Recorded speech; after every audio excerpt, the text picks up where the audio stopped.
Hope you guys are doing well. Welcome back. So in this video I'm going to show you that how you can create an account on Spotify. So let's start. So first of all, what we have to do, we have to open the Spotify app. So I'm going to click on this. So as you can see, the Spotify app is open. Now simply if you want to log in, you can also do that. Simply you have to click on the login. If you have already created an account, then simply you have to click on the login.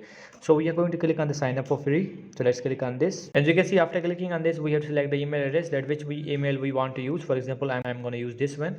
So after that we have to create a password. So I'm going to write the password here. So as you can see, I have written the password here. Now simply we have to click on the next, and after that we have to select the date here, birth date, and after that we have to click on the next, and now we have to select the gender. For example, I'm going to select the male, and after that here are some terms and conditions. We have to accept this, and after that we have to click on the create account, and now simply we have to select the artist that whom we want to listen. For example, I'm going to select these ones. So let's select some few random artists like this one, and now I'm going to select this one, and now scroll down, and now select some others as well. So I have selected these few artists. So now if you want to search anyone, you can also do that. Simply you have to write the name here, and after that we have to click on the done, and after that, as you can see, now it's start. Let's click on the start listening. So let's click on this, and after that, as you can see, our Spotify account is ready to use. So I hope you guys understand this video. So as you can see, after that our account is ready to use. So I hope you guys understand this video, that how you can create a Spotify account. So see you guys in the next video.